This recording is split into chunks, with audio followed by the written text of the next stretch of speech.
Ayon sa Mateo 5:1-2, at pagkakita sa mga karamihan, ay umahon siya sa bundok. At pagkaupo niya ay nagsilapit sa kanyang mga alagad. At binuka niya ang kanyang bibig at tinuruan sila na sinasabi. Ito nga yung Sermon on the Mount. Sa kanyang pagpapagaling, pangangaral, salita siya ng salita. Mapapalad ang mga mapagpakumbabang loob, sapagkat kanila ang kaharian ng langit. Ayon dun sa Mateo 5:3. Ang una niya sinabi, mapalad daw yung mapagpakumbabang loob. Kasi nakikita niya yung kanyang audience na marami dong mga Pariseo, Saduseo, mayayaman na matataas at piling matatalino na nagpapanggap na makadiyos. Diba? Kaya ginagamit yung salitang ito. Ayan yung hypocrite. Diba?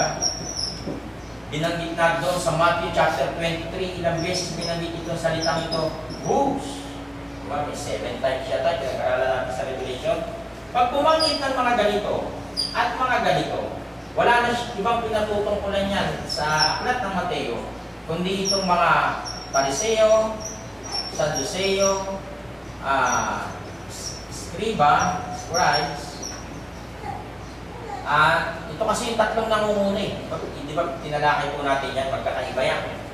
Na may iba't ibang posisyon yan, kalat-kalat yan. Meron yung nasa gobyerno, may nasa konseho, ayan, iba't iba sila. Bawat isa sa kanila nagtutulungan para ibagsak ang ating Panginoong Hesus. Kaya doon sa unang salita sinabi ng Panginoong Hesus, mapapalad ang mga mapagpakumbabang loob. Paano naging mapalad? Sapagkat kanila ang kaharian ng langit. Madali silang umintindi. Hindi sila masyadong kumbaga nagpo-focus sa kung ano man sasabihin, kundi itong tinatawag na faith nila. Ayan, ito yung mas nangingibabaw na nakikita ng Panginoong Hesus sa kanila. Ano po? Dahil sila'y mabababa ang loob, nagtiwala sila sa kanilang narinig, malapit sa kanila ang salita ng Diyos, at madali silang makapasok sa kaharian ng langit. Kaya kanila ang kaharian ng langit, sabi niya. Tinutukoy ni Jesus ang mga dukha, yung mapapalad, na umaasa sa kanilang pananampalataya sa Kanya. Naroon din ang ilang mayayamang Pariseo at Eskriba na nakamatsyag sa Kanya. Habang siya nangangaral, kagano'n lang yung mga nag-uusap-usap. Susunod niya, pupunta yan sa Judea. Yan, ganyan sila. Inaano nila. Hinahanapan nila ng tinatawag na pagkakamali. At kakausapin nila yung kanilang mga kaalyado sa mga gobyerno. Nakaaral yan dun eh, malapit sa ganito eh. Alam mo ba, sinabi niya? Yan, ganyan. Kaya, lalong nagagalit yung iba. Lucas 6:20, at itiningin niya ang kanyang mga mata sa kanyang mga alagad.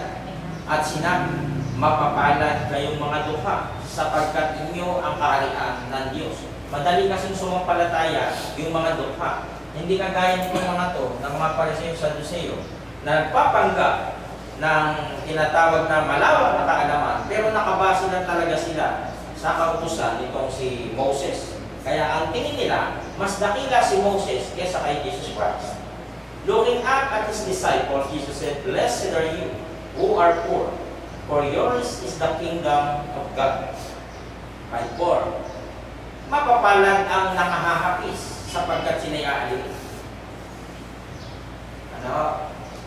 Parang mali eh. Kasi bakit? Nakahapis na nga ako eh. Paano ka naging mapalad? Nahihirapan ako para ako naging mapalad. Kasi ang ipinakikita, yung pagkahapis physical versus spiritual. Yun ang tinutukoy eh. Aping-aping naman sa mundong ito. Kung ikaw ay mapapalapit sa Diyos at ikaw ay may pananampalataya, sa kanilang buhay aalipin ka. Kaya pinagdikit, mapalad yung nakahapis sa lupang ito sapagkat siya aalipin mo. Yun yung ipinakikita, physical and spiritual. Mapapalad ang maaamo sapagkat mamanahin nila ang lupa. Lahat yung sinasabing mapapalad na yun, poor versus rich. Yun yung tinutukoy ng ating Panginoong Hesus eh. Na kahit kayo walang-wala na, kayo mapagpakumbabang loob, mabuti ang inyong ginagawa. Mapapalad ang nangagugutom, di ba? Yung mga dukha. At nangauuhaw sa katuwiran, sapagkat sila'y bubusugin. Ano ang ipang bubusog sa kanila? Yung Word of God. Kaya nga papasok yung pananampalataya. Kung ikaw ay nakukuhaw sa salita ng Diyos, nagugutom ka, ang tinutukoy ay spiritual. Kaya physical and spiritual, hindi tinutukoy. Mapapalad kayo kahit kayo nagugutom o nangauuhaw sa katuwiran, sapagkat sila'y bubusugin. Dahil maraming tao yung tinatawag na naghahanap ng katuwiran at naghahanap ng makapagpapayo sa kanila ng magandang salita kasi enlightenment. Napapabago yung decision sa buhay, nagiging maganda yung resulta. Mapapalad ang mga mahabagin sapagkat sila'y kahahabagan. Sinasabi itong salitang ito dahil kilala ang mga Pariseo sa Saduceo na mapagmataas. Hindi ka papansinin yan pag yan ay dumaan kasi magaganda sugot yan. Parang yung ibang mga pagka tinawag mong Brad, ayaw lumingon. Pero ayaw lumingon. Pero pag tinawag mong Pastor, ayaw lumingon. Parang ganun. Parang doon sa mga word na yun, parang silang parang mga kung sino na itinataas nila yung kanilang mga sarili. Kaya sinasabi na mapapalad ng mga mahabagin sapagkat sila'y kahahabagan. Ano po? Ito yung mga tao na mayroong awa, kaya nga mahabagin. Ito yung mga tao na mapagpatawad at sila'y patatawarin at sila'y kahahabagan. Yan ang nalala talata. Dito po sa Colosas 3:13. Ano po? Sa Colosas 3:13, may nakalagay na ganito. Magtiisan kayo sa isa't isa at magpatawaran kayo sa isa't isa. Sinasabi ito sa mga iglesia. Kung ang sino man ay may sumbong laban sa kanino man na kung paanong pinatawad kayo ng Panginoon, ay gayon rin naman ang inyong gawin. Magkakapatid ba ito sa iglesia? Opo. Kasi ang sabi sa 13, magtiisan kayo sa isa't isa, magpatawaran kayo sa isa't isa. So meron palang mga magkakapatid na kinakailangan magpatawad sa isa't isa. Base naman dito sa ASND. Ano ba? Binasa natin kanina yung King James Version. Dito naman sa ASND. ADB. Yung binasa natin kanina, King James Version, King James Version. ASND nga po. Ang sali naman dito sa 3:13 ng Colosas, magpasensya kayo sa isa't isa at magpatawad kayo kung may hinanakit kayo kanino man. Magpatawad kayo gaya ng pagpapatawad sa inyo ng Panginoon. Makikita natin, inaalis yung inis, inaalis yung galit.